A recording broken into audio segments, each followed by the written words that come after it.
Most people think survival preparedness is just about stacking water jugs in the garage, but that single assumption could leave your family in serious trouble by day 3. Water alone is not the whole picture. When a crisis stretches past the first 48 hours, you start running into problems that plain gallons of water simply cannot fix. Your body begins losing more than just fluid. Cooking becomes a real challenge. The refrigerator turns into a ticking clock, and the right small items sitting quietly in your pantry could make everything you already have work dramatically better. Today, we are covering 12 survival drinks that become surprisingly critical when water is limited or disrupted. You probably recognize a handful of them, but there are at least 3 on this list that almost no one thinks to store until they understand the specific problem each one actually solves. And when we reach the item ranked number 1, you will see exactly why an entire shelf loaded with survival drinks can still be completely worthless if you miss one fundamental thing. Starting with 12, flavored drink powder. Picture day 4 of a prolonged power outage. The pantry is not empty, water is still available, canned food is stacked and ready. On paper, everything looks fine, but something quieter is happening inside the house. Every meal starts to feel like a repeat. Every glass of water tastes exactly the same as the one before it, and without realizing it, the people around you begin resisting the very supplies they still have plenty of. That quiet resistance is a real problem. It affects how much people actually eat and drink, and it affects morale in ways that compound over time. This is where flavored drink powder earns its place on this list. It is not critical infrastructure. It is not replacing clean water or medicine. Its job is much more specific. When the same flat taste of stored water starts making people reluctant to drink enough, a single packet of something familiar changes the dynamic immediately. A cup of fruit punch or lemonade made from powder gives the brain a signal that feels almost normal. For children especially, a familiar flavor in the middle of a stressful situation can act as a small emotional anchor. For adults, it breaks the monotony enough to matter. Flavored powder is also nearly effortless to store. A single box produces multiple servings, takes up almost no shelf space, requires 0 refrigeration, and can be portioned out 1 glass at a time. The key is to stock flavors your household already enjoys and rotates through regularly. And the line must stay clear. Powder does not create water, and it does not purify unsafe water. It only improves the experience of clean water you have already prepared. But sometimes when everything else has changed, something as small as a different flavor is enough to make people feel like normal life has not completely collapsed. Moving to 11, lemonade powder. Stored water can stay safe for a long time when handled correctly, but after several days, even perfectly safe water can develop a flat, dull taste that makes people drink less than they should. That subtle change in palatability is something most preparedness guides completely ignore. Lemonade powder addresses it directly. It does not add volume to your water supply. It does not make questionable water safe to drink. What it does is give your stored water a flavor upgrade that encourages people to actually consume it. The efficiency here is worth paying attention to. Instead of storing heavy pre-made bottles of lemonade that take up significant space, one compact container of powder can produce batch after batch with no refrigeration required while sealed. You also control exactly how much you mix. 1 glass, 1 small pitcher. No need to open a large amount and then scramble to keep the leftovers cold without power. That flexibility is a genuine advantage when resources are tight. One important reminder, read every label. Some lemonade powders are loaded with added sugar or artificial sweeteners that may not suit every member of your household. And the boundary stays firm. Lemonade powder is not a purification tool. It does not make contaminated water drinkable. It only makes clean water more appealing to consume. A full storage container gives you water. A small pouch of powder makes that water easier to actually use day after day. On to 10, rosehip pea. During the Second World War, when supply routes into Britain were severely disrupted, citrus fruit became difficult to import. The British government responded by organizing large-scale campaigns to harvest rosehips, a small wild fruit, and turn them into syrup. It was a practical solution built from something that had always been growing locally, but had rarely been treated as important. That historical moment teaches something that applies directly to modern preparedness. When familiar supply chains break down, simple storable ingredients can suddenly carry value nobody expected. Rosehip tea is a perfect example of that principle in action. A box of dried tea bags takes up almost no space. It requires no refrigeration before brewing. It can produce dozens of servings using water you have already stored. But the real advantage goes beyond nutritional content. After days of drinking room temperature stored water with nothing else, a hot brewed cup of rosehip tea creates a fundamentally different sensory experience. The temperature changes, the aroma fills the room. The simple act of holding a warm cup shifts how a difficult moment feels. That is something cold drink powder simply cannot replicate. A single key bag transforms the same amount of water from basic hydration into something with warmth, scent, and a sense of occasion. In cold weather or during long indoor days with limited activity, that shift in experience is worth far more than the tiny size of the bag suggests. One important note: rosehip tea is a supplemental drink. Its nutritional value varies depending on the product and how it is prepared. It is not a reliable replacement for fresh food and should not be treated as one. But the lesson from wartime Britain still applies clearly. When familiar things disappear, value shifts towards small, overlooked items that almost no one noticed before. Rosehip tea cannot fill your water storage, but it can turn an ordinary cup of stored water into something that feels completely different. Number 9. Shelf-stable fruit juice. Here is a shopping decision that looks obvious until the power goes out. The large family-size carton of juice is better value per ounce. Every calculator says so. But during a prolonged blackout, that math changes in ways most people never anticipate. The large carton is efficient when your refrigerator is running and your family finishes it within a few days. The moment refrigeration disappears, whatever is left in that carton after the first serving becomes a problem you have to manage. Depending on the product, a meal replacement drink can deliver a meaningful combination of calories, protein, and certain vitamins and minerals. Ready-to-drink versions require no preparation at all. Open the bottle and consume it. No pots, no fuel, no water for cooking.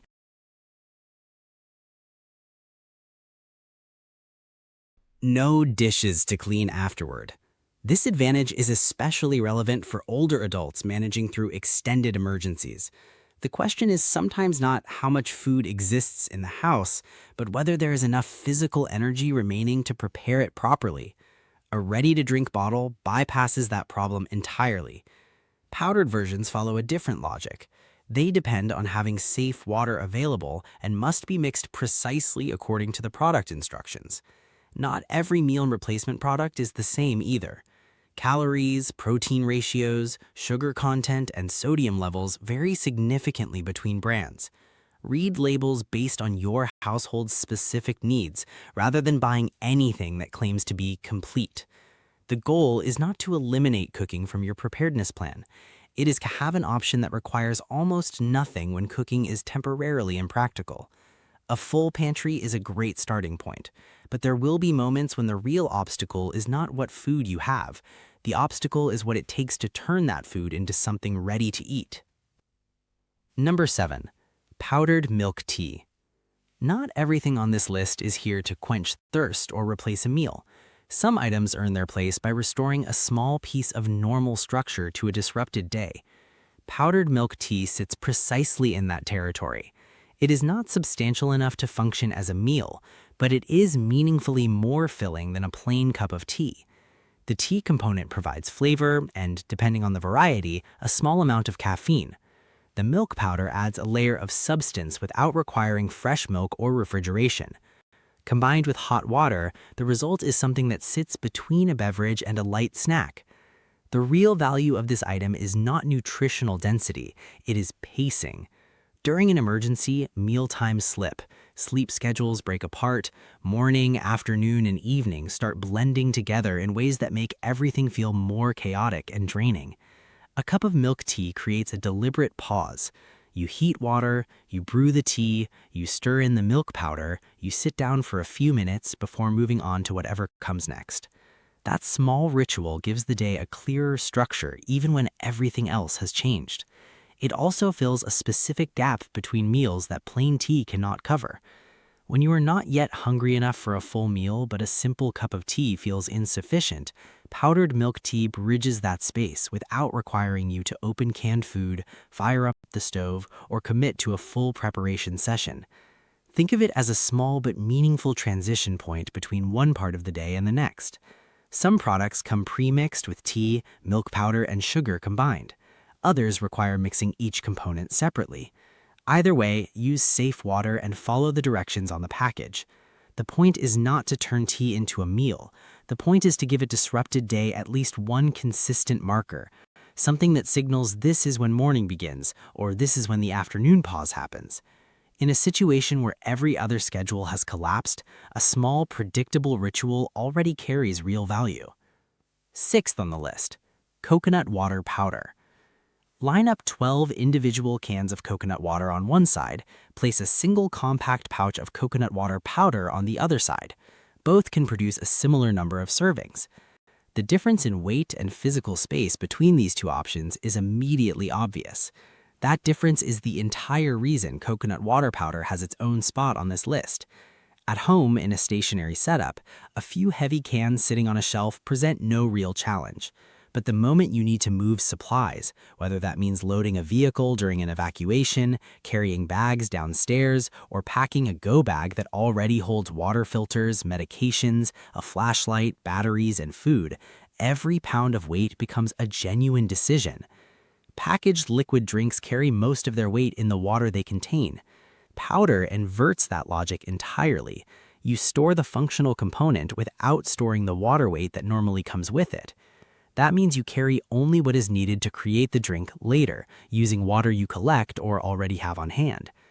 A small pouch can be divided into individual servings as needed. Mix 1 cup when you need 1 cup. There is no open container requiring refrigeration and no unused liquid adding unnecessary weight to a bag that is already close to its limit. Depending on the specific product, coconut water powder can provide potassium alongside other electrolytes. But one point cannot be softened. Coconut water powder is completely useless without a safe water source to mix it with. If you are carrying all the water you need from the start, the weight calculation shifts. In situations where you can replenish water along the way, the advantage of powder over canned liquid becomes much more significant. Sixth on the list, coconut water powder. Line up 12 individual cans of coconut water on one side, place a single compact pouch of coconut water powder on the other side. Both can produce a similar number of servings. The difference in weight and physical space between these two options is immediately obvious. That difference is the entire reason coconut water powder has its own spot on this list. At home, in a stationary setup, a few heavy cans sitting on a shelf present no real challenge. But the moment you need to move supplies, whether that means loading a vehicle during an evacuation, carrying bags downstairs, or packing a go bag that already holds water filters, medications, a flashlight, batteries, and food, every pound of weight becomes a genuine decision. Packaged liquid drinks carry most of their weight in the water they contain. Powder inverts that logic entirely. You store the functional component without storing the water weight that normally comes with it. That means you carry only what is needed to create the drink later, using water you collect or already have on hand. A small pouch can be divided into individual servings as needed. Mix 1 cup when you need 1 cup. There is no open container requiring refrigeration and no unused liquid adding unnecessary weight to a bag that is already close to its limit. Depending on the specific product, coconut water powder can provide potassium alongside other electrolytes. But one point cannot be softened. Coconut water powder is completely useless without a safe water source to mix it with. If you are carrying all the water you need from the start, the weight calculation shifts. In situations where you can replenish water along the way, the advantage of powder over canned liquid becomes much. It is not a superior hydration product in every scenario. Its advantage is compact, lightweight, easy-to-portion functionality. At home, on a permanent shelf, cans may be perfectly fine. When you have to decide what goes into a bag you will actually carry, 1 small pouch beats 12 heavy cans every single time. 5. UHT milk. Extended power outages turn the refrigerator into a shared anxiety. Everyone in the household starts opening it as infrequently as possible, grabbing things quickly and closing the door with deliberate speed to preserve whatever cold remains inside. Meanwhile, an unopened carton of UHT milk can sit on a pantry shelf completely unrefrigerated until it is needed. That single quality makes it genuinely useful. You still have milk for cereal, oatmeal, hot drinks, soups, and basic cooking without consuming any space in a refrigerator that is already under pressure. But there is one moment with UHT milk that completely changes how you need to think about it. The moment the seal breaks and the carton is opened, it stops being a pantry item. It becomes a refrigerator item immediately. And during a blackout with no reliable cold storage, that transition matters enormously. If you only need a small amount of milk for one bowl of oatmeal, opening a large carton means the remaining portion instantly becomes a storage problem requiring cold that you may not have. Package size determines how big that problem becomes. A small carton can often be finished in a single sitting or across one meal. A large carton makes sense when the full household will use it quickly after opening. If only 1 or 2 people need a small amount, a large carton creates an unnecessary refrigeration challenge. Choose sizes based on how your household will realistically consume milk during a power outage, not based on which carton offers the best price on a normal shopping day. And always follow the storage directions printed on the product after the seal is broken. UHT milk is manageable and flexible when the carton is sealed. The moment it is open, the rules change completely. Number 4. Broth. Rice cooked in plain water and combined with canned protein is a meal. It fills you up and provides energy, but it can also feel so flat and repetitive after the first day that people start avoiding it even when they are hungry. Add broth to the equation and something changes immediately. The rice absorbs it as it cooks. Canned chicken and vegetables that seemed like 3 separate pantry items placed next to each other begin working as a unified dish. The whole preparation stops feeling like emergency eating and starts feeling like actual food. That shift is the core value of broth. It is not just a beverage to drink on its own, though a warm cup of broth absolutely serves that purpose. Its greater value is as a cooking foundation that makes other stored ingredients significantly more useful. The same limited pantry supplies can be combined in multiple ways when broth enters the rotation. Cook rice in it, thin it into a vegetable soup, pour it over pasta. Use it to bring moisture and cohesion to a mix of canned proteins and grains that would otherwise feel dry and monotonous. This is especially valuable as food options narrow over time. You do not need an extensive recipe collection if a handful of pantry basics can be rearranged into different combinations. Broth is what enables those combinations to taste like intentional cooking rather than survival eating. Pay attention to sodium content. Some standard broths are very high in sodium, while reduced sodium versions differ significantly. If anyone in your household manages blood pressure or sodium intake, read the label before purchasing. And if leaving open broth with unused portions is a concern, bouillon powder or concentrated broth cubes allow you to mix only the exact amount of cooking liquid needed for each meal with 0 leftovers. Broth can be consumed directly in a cup, but that is not where it delivers its best performance. Its greatest value happens inside the pot, turning basic stored ingredients into a real meal. Third on the list, powdered electrolyte mix. After a storm passes, the physical work often begins immediately.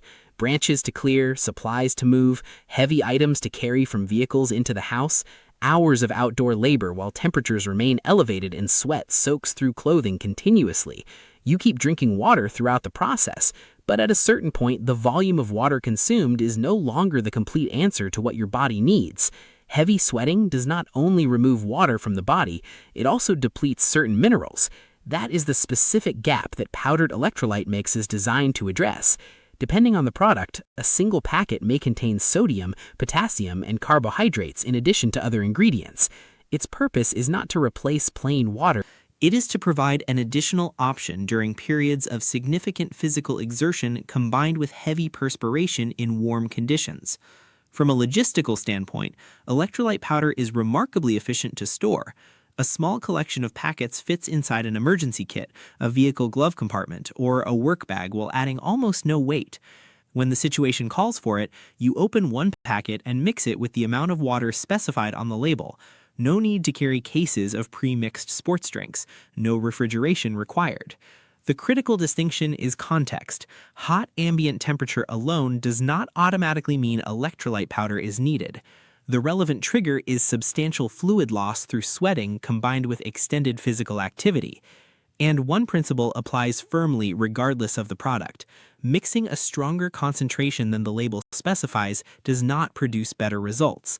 Use the ratio printed on the package and treat the powder as a supplemental tool for specific high-exertion circumstances, not as a daily drinking water substitute. Also keep this distinction clear in your mind as we approach number 2. Electrolyte powder and oral rehydration solution are not interchangeable. They are designed for fundamentally different situations. Understanding that difference could matter significantly when access to medical care is limited and someone in the household is becoming ill. Second on the list, oral rehydration solution. Picture this scenario. A road is flooded, pharmacies are closed or unreachable, and someone in the household begins experiencing vomiting and diarrhea simultaneously. The body is losing fluid and important minerals at a rate that plain water cannot keep pace with on its own. At that moment, a single small packet of oral rehydration salts in the first aid kit becomes one of the most important things in the entire house. Oral rehydration solution, commonly called ORS, is a glucose electrolyte formula developed specifically to help the body reabsorb water and electrolytes lost through illnesses like diarrhea. It is widely recommended by major international health organizations as an effective intervention for preventing and treating dehydration caused by diarrhea, in most cases that do not require hospital treatment. But the most critical thing about this item is not what it contains, it is how it must be prepared. Each packet is formulated to be mixed with a precise amount of water. That ratio is not a suggestion, it is the core of how the product functions. Here is where the instinctive response can become dangerous. If someone is losing fluid rapidly, the natural impulse is to make the solution more concentrated, assuming stronger means more effective. That logic is wrong for ORS. Using less water than specified to increase the concentration does not improve results. It can make the situation worse. The packet must be mixed with exactly the amount of water indicated in the product instructions, using water that is safe to drink. This is also the point where the distinction from electrolyte sports powder becomes essential. Sports-style electrolyte mixes are optimized for physical exertion and heat. ORS is designed for illness-driven fluid loss, specifically conditions like diarrhea and vomiting that cause the body to lose fluid continuously regardless of activity level. These two products serve different purposes and should not be substituted for each other. Keep a few ORS packets in your household first aid kit alongside other essentials. Read the directions before you need them, mix at the correct ratio with safe water, and use them for the correct situation. And recognize clearly that ORS does not replace professional medical care. Severe dehydration, diarrhea that continues for an extended period, or blood in the stool all require evaluation by a healthcare professional. If access to care is limited during an emergency, use ORS appropriately while seeking medical assistance as quickly as the situation allows. The value of this item comes from creating the exact solution the packet was designed to produce, at the correct dilution, for the correct clinical purpose. And finally, ranked number 1, safely stored drinking water. After working through 11 items, one pattern has become impossible to ignore. ORS requires water to mix it. Electrolyte powder requires water. Lemonade powder requires water. Coconut water powder requires water. Tea bags require water. Broth requires water. Nearly everything on this list is only useful if you already have access to a safe water supply. That is why number 1 is not a flashy product. It is the foundation that makes every other item on this list functional. But simply filling containers and leaving them in the garage is not a water plan, it is a starting point. Managing that supply effectively requires asking 4 specific questions that most people skip entirely. Do you have enough water stored for the actual number of people in your household across the actual length of disruption you are preparing for? And are you accounting for all uses, not just drinking? Water is also needed to mix powders, cook food, and handle basic sanitation needs. The daily minimum recommendations assume drinking only. Real usage is always higher. Second, storage conditions.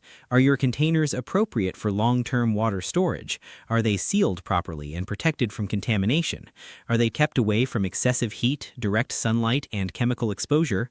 Container quality and storage environment determine whether your water remains safe over time or gradually becomes a different kind of problem. Third, accessibility. You have water stored, but can every member of your household physically reach it and move it when needed? A container too heavy for one person to lift alone, or a water supply stored entirely in one hard-to-reach location can turn a well-intentioned stockpile into a practical obstacle during an actual emergency. Fourth, backup treatment. If your stored supply runs out or becomes compromised, do you have a reliable method for treating an additional water source? Water filters, purification tablets, or the ability to boil water can significantly extend your options when the primary supply runs low. Safe drinking water operates at a different level than every other item on this list. All 11 previous items can add flavor, calories, electrolytes, warmth, or convenience. None of them can replace water as the foundation. A shelf arranged with every powder and packet mentioned today can look like serious preparation. Without safe water to mix them with, that shelf is just an arrangement of dry ingredients waiting for something that may not be there. Do not only ask how many gallons you have stored, ask whether the quantity is genuinely sufficient, ask whether it is stored correctly, ask whether everyone in the household can access it independently, and ask what happens if it runs out before the disruption ends. Answering all four of those questions is the difference between a collection of water containers and an actual water plan. These 12 drinks do not all serve the same purpose. Some improve the palatability of stored water. Some deliver calories when cooking is not practical. Some support the body during heavy physical exertion. Some matter most when illness creates rapid fluid loss. Some restore a small but meaningful sense of routine during prolonged disruption. But the further down this list we go, the clearer it becomes that every single option depends entirely on one thing: safe, accessible water that you have already prepared and can actually use when the moment arrives. Real preparedness is not about acquiring the longest possible list of products. It is about understanding what specific problem each item solves, knowing how your household will actually use it under stress, and thinking through what happens if conditions remain disrupted longer than the original plan assumed. If this breakdown gave you a clearer picture of how to think about survival drinks beyond the obvious choices, go ahead and give this video a like. It helps more people find content like this on my channel, and it genuinely means a lot. Plan deliberately, store thoughtfully, and make sure your shelf full of preparation actually